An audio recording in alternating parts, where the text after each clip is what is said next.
The record that I have coming out now feels like it's, it's a pivotal moment for me.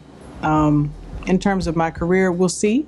We put everything good into the universe. But it's my first live album. It's Lalah Hathaway Live.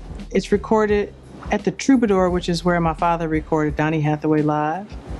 And so I feel definitely like I'm sort of in a full sort of circle moment right now in my life. And stepping on that stage and singing Little Ghetto Boy or You Were Meant for Me, it's kind of a big deal for me.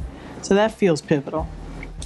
My father's legacy is something that I live with every day, particularly when I'm working. People talk to me about it every day. It has never been anything but a light. I don't see it as anything but a light.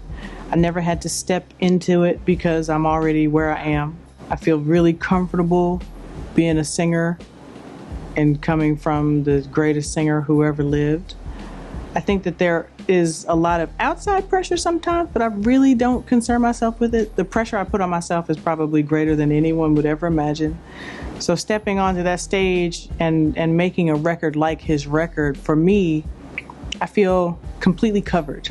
I feel completely safe, and I can do that because I come from greatness, So I'm extremely comfortable with who I am.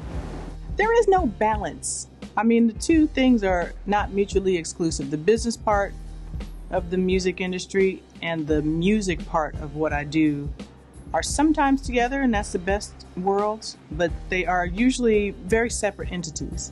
So the way that I maintain my balance is to stay true to what I do.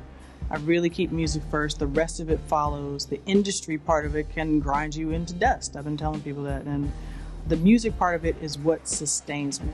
A guy at a label once told me, talk about worst advice, my music needed to be a certain amount of beats per minute to get on the radio because it should coincide with the lifestyle. And that lifestyle was however many beats per minute, he said. He had it worked out to some weird mathematical science which didn't make any sense to me. But I get some bad advice from people in the music industry almost every day. I get some good advice too, but a lot of times it has more to do with the chasing of the industry than it has to do with music, and that's where we part. I've been doing music my entire life, and there was never a moment where I started doing it, so there will never be a moment when I quit doing it. I've literally been doing it since I was 2 or 3 years old. Getting my first 5 Grammy nominations. Could tell me nothing that day. Walk through the IC unit from one side of the room to the next. He said, and listen to all the moans. He said, then you'll get a different perspective on what life is about. But I had to act like I was Quincy Jones. That was Oscar worthy. I don't know how I pulled that one off. We thought it was for sure a no-show, and it's like 1:30 in the morning, and I get a phone call, and it's Mr. Wonder himself. He's like, I'm outside. And I'm like, what? And so everybody's like tripping. Everybody's like trying to clean up really quick because they didn't think he was showing up.